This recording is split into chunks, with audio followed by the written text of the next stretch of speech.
वो भी चुरा लिया। कांग्रेस के चुनाव चिन्ह देखिए, 2 बैल, गाय बछड़ा और फिर हाथ का पंजा।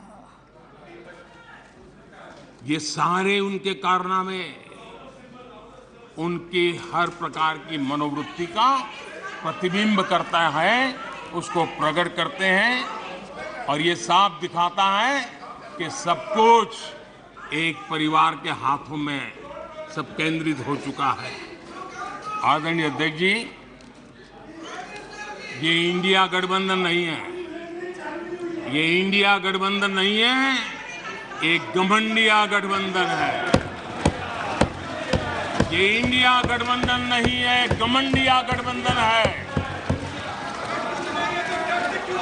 और इसकी बारात में हर कोई दूल्हा बनना चाहता है, सबको प्रधानमंत्री बनना है।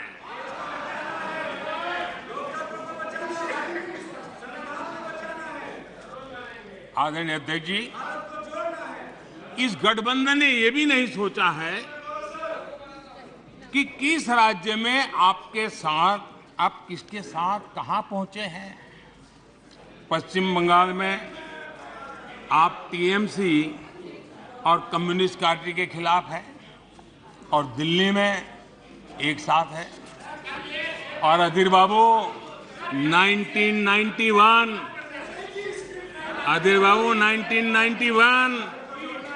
पश्चिम बंगाल विधानसभा का चुनाव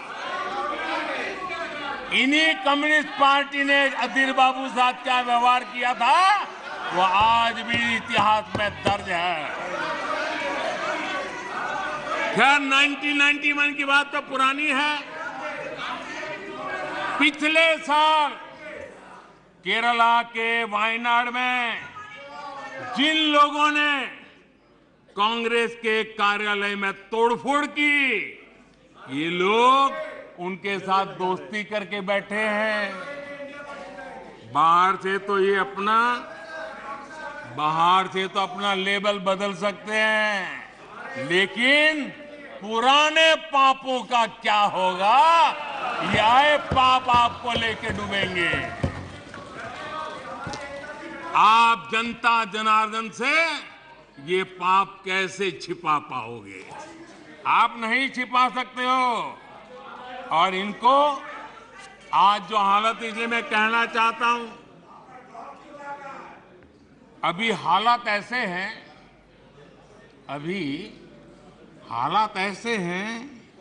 इसलिए हाथों में हाथ। अभी हालात ऐसे हैं इसलिए हाथों में हाथ। जहां हालात तो बदले, फिर छुरियां भी निकलेगी।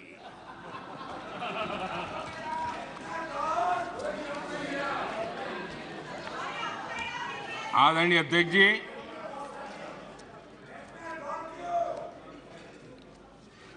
ये घमंडिया गठबंधन देश में परिवारवाद की राजनीति का सबसे बड़ा प्रतिबिंब है।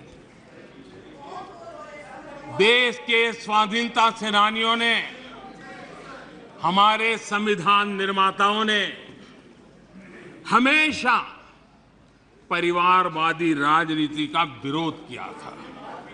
महात्मा गांधी, सरदार वल्लभ भाई पटेल, बाबा साहब आम्बेडकर, डॉक्टर राजेंद्र प्रसाद, मौलाना आजाद, गोपीनाथ बोरदोली, लोकनायक जयप्रकाश, डॉक्टर लोहिया, आप जितने भी नाम देखेंगे, सबने परिवारवाद की खुलकर आलोचना की है, क्योंकि परिवारवाद का नुकसान देश के सामान्य नागरिक को उठाना पड़ता है। परिवारवाद सामान्य नागरिक के उसके हकों, उसके अधिकारों से वंचित है। इसलिए इन विभूतियों ने हमेशा इस देश पर बात जोर दिया था कि देश को परिवार, नाम और पैसे पर आधारित व्यवस्था से हटना ही होगा। लेकिन कांग्रेस को हमेशा ये बात पसंद नहीं आई। आदरणीय अध्यक्ष जी, हमने हमेशा परिवारवाद का विरोध करने वालों का हमने बराबर देखा है कि उसके प्रति उनकी कैसी नफरत की भावना है। कांग्रेस को परिवारवाद पसंद है, कांग्रेस को दरबारवाद पसंद है, जहां बड़े लोग, उनकी बेटे बेटियां भी बड़े पदों पर काबिज हो। जो परिवार से बाहर है उनके लिए भी यही है कि जब तक आप इस महफिल में दरबारी नहीं बनोगे तो आपका भी कोई भविष्य नहीं है। यही उनकी कार्यशैली रही। इस दरबार सिस्टम ने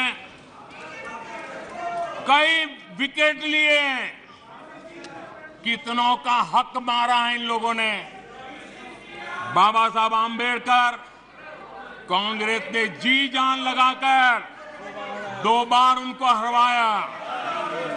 कांग्रेस के लोग बाबा साहब आंबेडकर के कपड़ों का मजाक उड़ाते थे। ये वो लोग हैं। बाबू जगजीवन राम, उन्होंने इमरजेंसी पर सवाल उठाए तो बाबू जगजीवन बाबू को भी उन्होंने नहीं छोड़ा, उनको प्रताड़ित किया। मोरारजी भाई देसाई, चरण सिंह, चंद्रशेखर जी, आप कितने ही नाम लीजिए, दरबारवाद के कारण देश के महान लोगों के अधिकारों को इन्होंने हमेशा हमेशा के लिए तबाह कर दिया। यहां तक कि जो दरबारी नहीं थे, जो दरबारवाद से जुड़े नहीं थे, उनके पोर्ट्रेट तक पार्लियामेंट में लगाने से इनको झिझक होती थी। 1990 में उनके पोर्ट्रेट सेंट्रल हॉल में तब लगी जब बीजेपी समर्थित गैर कांग्रेसी सरकार सामने आई। लोहिया जी की पोर्ट्रेट भी संसद में तब लगी जब 1991 में गैर कांग्रेस सरकार बनी। नेताजी की पोर्ट्रेट 1978 में सेंट्रल हॉल में लगाई जब जनता पार्टी की सरकार थी। लाल बहादुर शास्त्री और चरण सिंह, उनका पोर्ट्रेट भी 1993 में गैर परिवार की सरकार में लगा। सरदार पटेल के योगदान को भी कांग्रेस ने हमेशा नकारा। सरदार साहब को समर्पित विश्व की सबसे ऊंची स्टैच्यू ऑफ यूनिटी प्रतिमा बनाने का गौरव भी हमें प्राप्त हुआ। हमारी सरकार ने दिल्ली में पीएम म्यूजियम बनाया, सारे पूर्व प्रधानमंत्रियों को सम्मान दिया। पीएम म्यूजियम दल और पार्टी से ऊपर उठकर सभी प्रधानमंत्रियों को समर्पित है। उनको ये भी नहीं पता है क्योंकि उनके परिवार के बाहर का कोई भी प्रधानमंत्री बना हो, वो उनको मंजूर नहीं है, वो उनको स्वीकार नहीं है।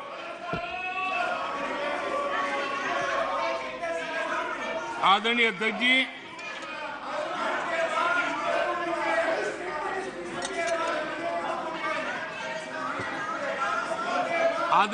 जी, बहुत बार कुछ बुरा बोलने के इरादे से भी जब कोशिश होती है तो कुछ न कुछ सच भी निकल जाता है। और सच में ऐसे अनुभव हम सबको है, कभी कभी सच निकल जाता है। लंका हनुमान ने नहीं जलाई, लंका हनुमान ने नहीं जलाई, उनके घमंड ने जलाई। और ये बिल्कुल सच है। आप देखिए, जनता जनार्दन भी भगवान राम के रूप की है। जनता जनार्दन भी भगवान राम के रूप की है, और इसलिए 400 से 40 हो गए। हनुमान ने लंका नहीं जलाई, घमंड ने जलाई, और इसलिए 440 हो गए, 400 से 40 हो गए। आदरणीय अध्यक्ष जी,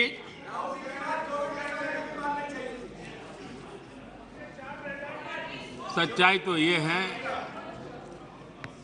देश की जनता ने 2-2 बार 30 साल के बाद पूर्ण बहुमत की सरकार चुनी, लेकिन गरीब का बेटा यहां कैसे बैठा?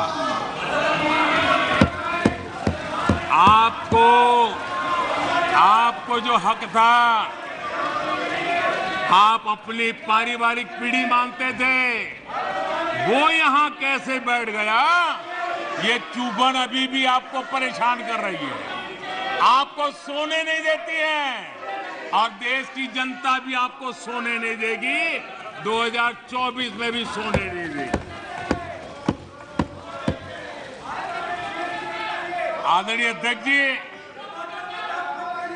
कभी इनके जन्मदिन पर हवाई जहाज में केक काटे जाते थे, कभी इनके जन्मदिन पर हवाई जहाज में केक काटे जाते थे। आज उस हवाई जहाज में गरीब के लिए वैक्सीन जाता है। ये फर्क है। आदरणीय अध्यक्ष जी, एक जमाना था, कभी ड्राई क्लीन के लिए कपड़े हवाई जहाज से आते थे। आज गरीब हवाई चप्पल वाला हवाई जहाज में उड़ रहा है। आदरणीय अध्यक्ष जी, कभी छुट्टी मनाने के लिए, मौज मस्ती करने के लिए नौसेना के युद्धपोत मंगवा लेते थे, नौसेना के युद्धपोत मंगवा लेते थे मौज मस्ती के लिए। आज उसी नौसेना के जहाज दूर देशों में फंसे भारतीयों को अपने घर लाने के लिए, गरीबों को अपने घर लाने के लिए उपयोग में आते हैं। आदरणीय अध्यक्ष जी, जो लोग आचार व्यवहार चाल चरित्र से राजा बन गए हो, आधुनिक राजा के रूप में ही जिनका दिमाग काम करता हो, उन्हें गरीब का बेटा यहां होने से परेशानी होनी है। आखिर ये नामदार लोग हैं और ये कामदार लोग हैं। आदरणीय अध्यक्ष जी, कुछ बातें बहुत ही समय पर मुझे कहने का अवसर मिलता है। बहुत सी बातें ऐसी होती है, इत्तेफाक देखिए, ये कोई मैं तो तय करके बैठता नहीं हूं, लेकिन इत्तेफाक देखिए कल यहां दिल से बात करने की बात भी कही गई थी। उनके दिमाग के हाल को तो देश लंबे समय से जानता है, लेकिन अब उनके दिल का भी पता चल गया। और अध्यक्ष जी, इनका मोदी प्रेम तो इतना जबरदस्त है जी, 24 घंटे सपने में भी उनको मोदी आता है। मोदी अगर भाषण करते समय बीच में पानी पिए तो ये कहते हैं, अगर पानी भी पिया तो ये सीना तान के कहते, देखिए मोदी को पानी पिला दिया। अगर मैं गर्मी में कड़ी धूप में भी जनता जनार्दन के दर्शन के लिए चल पड़ता हूं।